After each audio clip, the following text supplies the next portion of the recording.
오늘은 6월이네.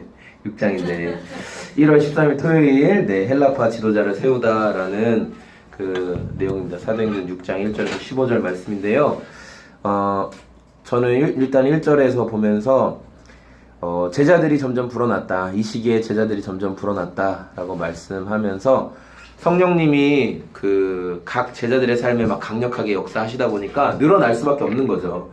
늘어날 수밖에 없었는데 그 그리스 말을 하는 유대인들과 히브리 말을 하는 원래 본토인들과 그 사이에서 갈등이 일어났어요. 왜냐하면 그리스 말을 하는 그 헬라파 유대 사람들이 자기네들이 차별을 당했다고 생각한 거예요. 우리 과부들한테 구호 음식이 잘 안 옵니다. 우리가 좀 어려움을 겪고 있습니다. 이렇게 얘기하니까 사도들이 그 일들을 감당을 했는데 우리가 이 절에 하나님의 말씀 전하는 일을 제쳐놓고 음식 베푸는 일에 힘쓰는 게 좋지 않습니다. 그러니까 사도들의 소명이 뭐였냐? 하나님의 말씀을 잘 전하는 거. 이게 사도들의 소명이었어요.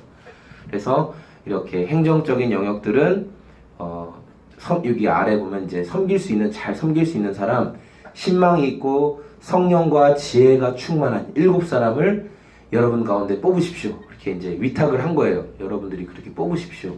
이야기를 했어요.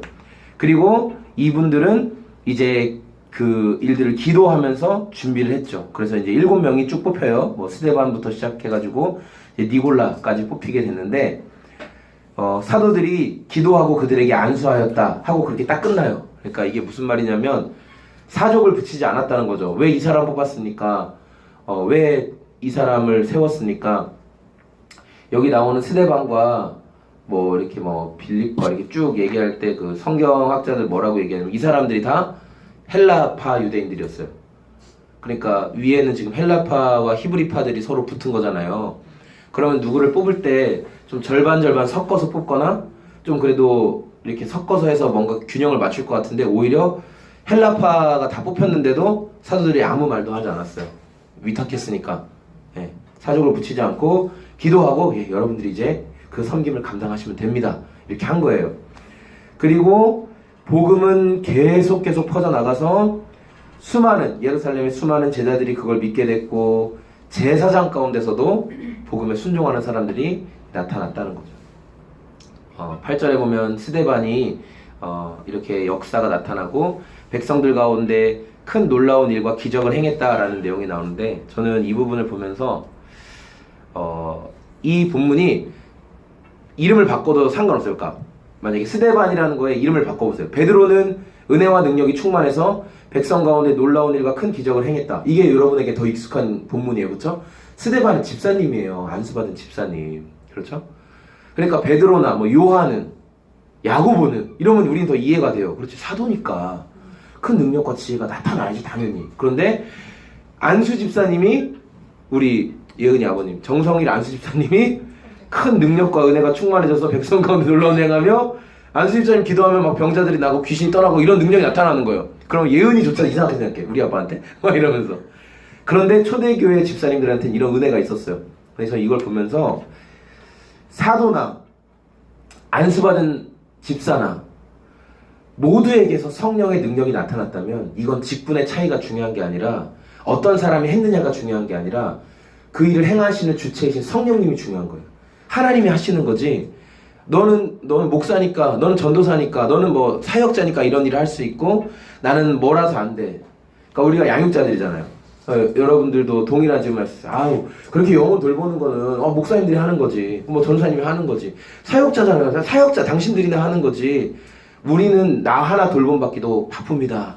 라고 얘기할 때 오늘 말씀이 기가 막히게 아니라고. 그렇죠? 아니라고. 여러분도 할 수 있고 여러분은 이보다 더 큰 일도 할 수 있다고 예수님이 말씀하셨어요. 너희는 이보다 더 큰 일도 할 수 있으리라. 그래서 오늘 저는 이 말씀이 되게 와닿았어요. 어떤 사람이 했느냐가 중요한 게 아니구나. 성령님께 사로잡힌 사람은 할 수 있는 거구나. 성령님의 도우심을 받는 사람은 할 수 있는 거구나.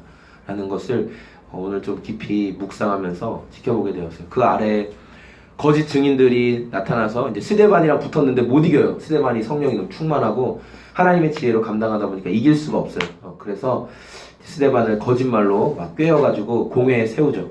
그리고 이제 스데반 집사님이 좀 안타깝지만 이제 돌아가시는 장면이 곧 나올 겁니다. 예. 자, 이런 내용들입니다. 오늘 말씀이. 오늘 여러분 가운데서도 이런 평안, 마지막 절에 보면 15절에 보면 공의회에 앉아있는 사람들이 모두 스데반을 주목하여 보니 그 얼굴이 천사의 얼굴 같았더라 이렇게 나오잖아요. 예. 그러니까 스데반은 지금 극심한 핍박 가운데 살고 있어요. 여러분한테 어떤 한 사람이 악플만 꾸준히 달아도 엄청 스트레스 많이 받으실 거예요. 그렇죠? 근데 지금 법정에 끌려갔어요.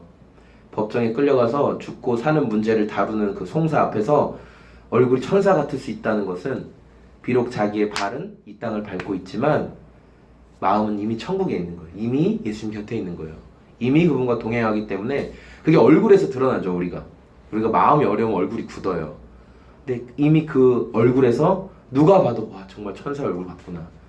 왜냐면 마음에 예수님이 주시는 평안이 있으니까. 그래서 오늘 우리 귀한 양육자들 그리고 이 큐티를 듣는 모든 분들에게도 뭐 직분의 차이가 있어서 나는 못합니다 이런 말 하지 마시고 주신 사명과 삶 가운데 성령님의 도우심 구하며 감당하는 오늘이 되었으면 좋겠습니다. 네, 감사하고 저희 한번